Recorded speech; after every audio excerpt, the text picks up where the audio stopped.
અધ્યાય 3 શ્રી કૃષ્ણે કહ્યું, હે અર્જુન, મેં બે પ્રકારની સ્થિતિ કહી છે.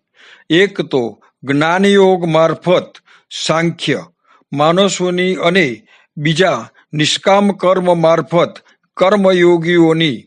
હે અર્જુન, દરરોજ નૈમિતિક કર્મ કર્યા વગર અંતઃકરણની શુદ્ધિ થતી નથી. અંતઃકરણની શુદ્ધિ વગરનું જ્ઞાન લાભકારક થતું નથી.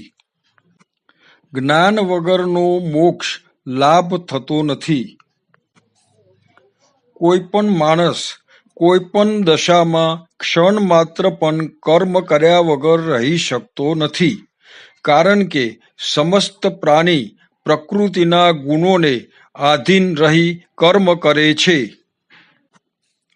જે મૂર્ખ માણસ કર્મેન્દ્રિયોને હઠપૂર્વક કેવળ ઉપરથી દબાવીને મનથી ભગવદ ધ્યાનના કપટથી ઇન્દ્રિયોના વિષયોનું ચિંતન કરે છે, તેને લોકો દંભી કહે છે.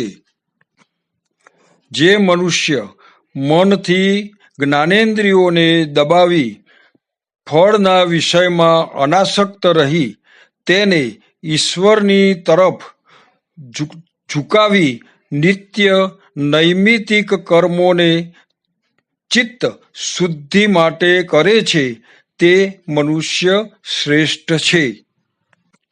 બિલકુલ કર્મ ન કરવા કરતાં કર્મ કરવું શ્રેષ્ઠ છે. ઈશ્વર નિમિત્ત કર્મ સિવાયના બીજા બધા કર્મો બંધન આપનાર છે. તેથી ફળની ઈચ્છા ત્યજી કર્મ કરો. વૃષ્ટિથી અન્ન ઉત્પન્ન થાય છે, યજ્ઞથી પુષ્ટિ થાય છે, અને તે યજ્ઞ કર્મથી ઉત્પન્ન થાય છે. તથા વેદથી યજ્ઞ કર્મ ઉત્પન્ન થાય છે, અને પરબ્રહ્મથી વેદ પ્રકટ થાય છે. અનાસક્ત પુરુષ કામ કરતા કરતા જ્ઞાન દ્વારા પરમ મોક્ષ મેળવે છે. સંપૂર્ણ કર્મ ઇન્દ્રિયો મારફત થાય છે, પરંતુ અજ્ઞાની પુરુષ હું કરું છું એવું માની લે છે. જે આ ગુણ અને કર્મોના વિભાગનું ખરું તત્વ જાણે છે, તે કર્તવ્યાભિમાનમાં પડતો નથી. હું પરમાત્માનો અંશ છું અને તેની પ્રેરણાથી કર્મ કરું છું એવો નિશ્ચય કરીને જે કંઈ કર્મ કરો અને તેમને સમર્પિત કરી ફળની આશા છોડી દો. ગુણ દોષને જાણીને જ્ઞાની પુરુષ કર્મ કરે છે, તો અજ્ઞાની પુરુષ પોતાના સ્વભાવ મુજબ કર્મ કરે છે. પોતાના ધર્મનું પાલન કરવું તે શ્રેષ્ઠ છે, અને પોતાના ધર્મમાં મૃત્યુ થવું તે સારું છે, કારણ કે પોતાના ધર્મમાં સ્વર્ગનું સુખ મળે છે અને બીજાનો ધર્મ નરક આપનાર છે. શ્રી કૃષ્ણે કહ્યું, હે અર્જુન, રજોગુણમાંથી ઉત્પન્ન થનાર આ કામ અને ક્રોધ પ્રાણીને પાપ કરાવે છે. તે બહુ મોટા પાપી છે. કામ અજ્ઞાનીને ભોગ વખતે સુખ અને અંતમાં દુઃખ આપે છે, પરંતુ જ્ઞાનીને તેની મારફત થનાર અનર્થનો અનુભવ થવાથી ભોગ સમયમાં પણ કામથી દુઃખ થાય છે.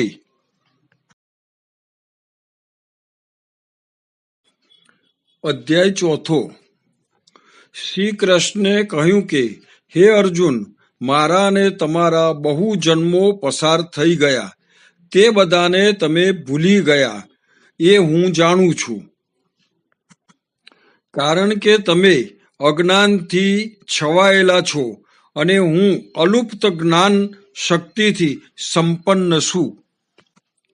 પ્રાકૃત મનુષ્યના સમાન નથી.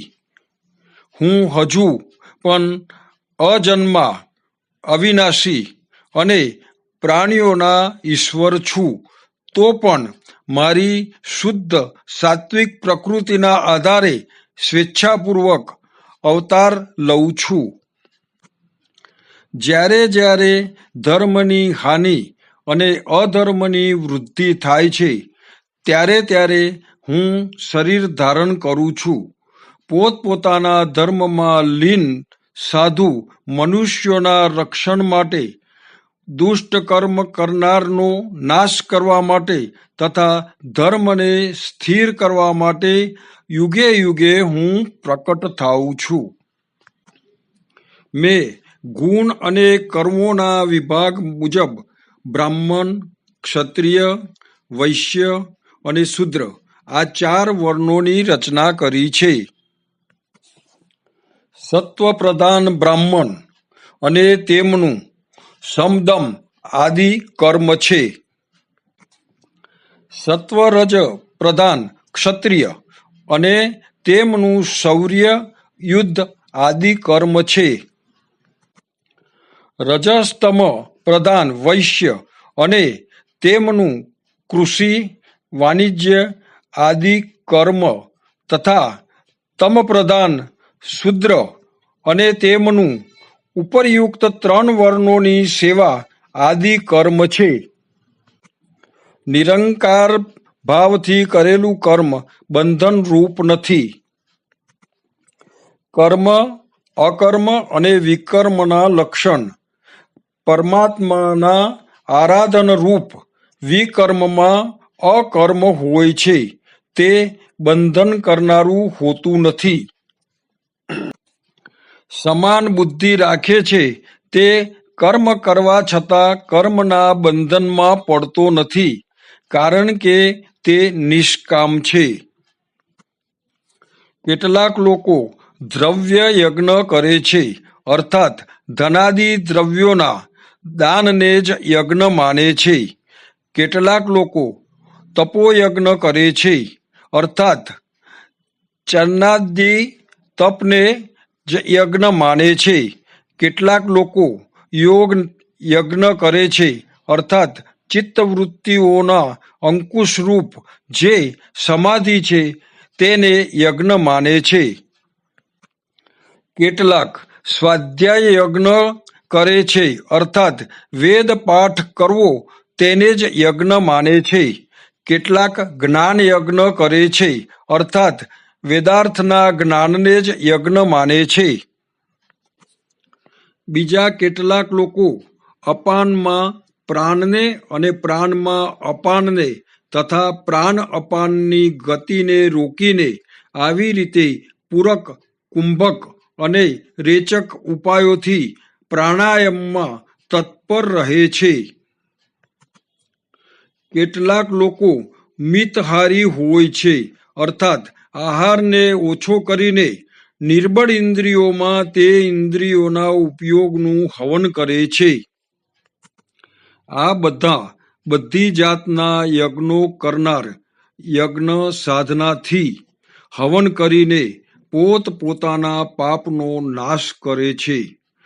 દ્રવ્ય યજ્ઞ કરતા જ્ઞાન યજ્ઞ શ્રેષ્ઠ છે, કારણ કે જેટલા કર્મ છે તે બધા જ્ઞાનમાં સમાઈ જાય છે. ગુરુના ઉપદેશમાં શ્રદ્ધા રાખનાર, જ્ઞાન પ્રાપ્તિ માટે તત્પર જીતેન્દ્રિય મનુષ્યને જ્ઞાન મળે છે. જે ગુરુના ઉપદેશેલા અર્થને જાણતો નથી એ અજ્ઞાની છે, અશ્રદ્ધા રાખે છે. સંદેહ કરે છે તે નષ્ટ થાય છે, કારણ કે સંદેહશીલ ને આ લોક પરલોકમાં સુખ મળતું નથી.